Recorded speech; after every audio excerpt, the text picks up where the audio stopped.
Good morning guys! Paano ko nga ba sinisimula ng araw ko? Hindi nga pala ako sanay kumain ng heavy sa umaga. Kaya naisipan ko na lang magtinapay at kape.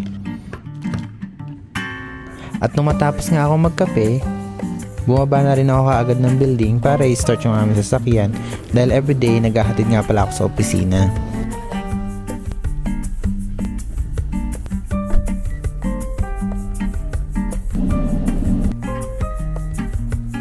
At pagbalik ko nga sa bahay, inugasan ko kaagad yung mga pinagbaunan ko pa kahapon.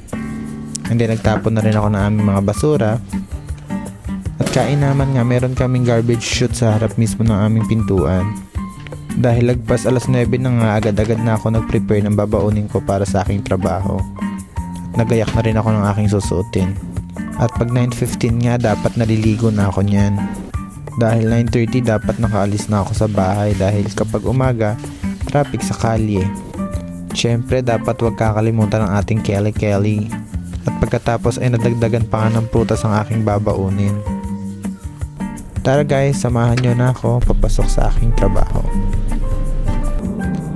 At medyo may kalayuan nga yung bahay namin papunta sa trabaho ko. Kapag umaga, it takes me 20 minutes bago makarating. At habang naglilinis ako ng shop, biglang dumating si kuya. Nakalimutan ko meron nga pala siyang appointment at 10 o'clock sa akin.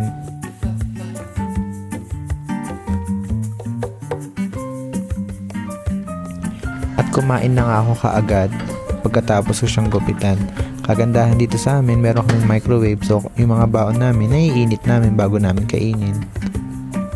At dahil sa syadong isda nga ang ulam ko, nag-toothbrush na rin ako agad pagkatapos and then nag-freshen up na ako ng mukha, moisturizer, dahil sobrang init nga ngayon dito. And then nag-send na ako dito ng report.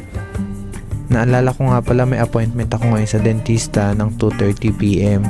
And guys, tingnan nyo, napakainit dito. Feels like 40. Buti na lang nakaabot ako sa clinic nila doktora on time. Hello.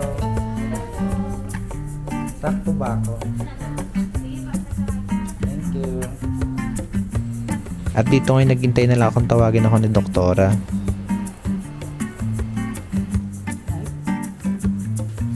At tuluyan na nga tinali-tali ni doktora yung ngipin ko.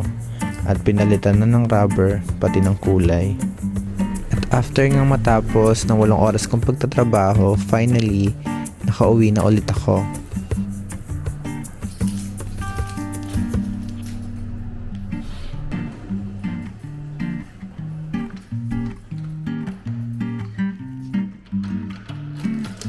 At ito nga agad ang bumungad sa aking ulam, malutong na manok, talbos ng kamote, talong na may sibuyas at bagoong na maraming bawang na may sili. At mukhang mapaparami nga ang kain ko ngayong gabi kaya ang dami ko nakuhang kanin.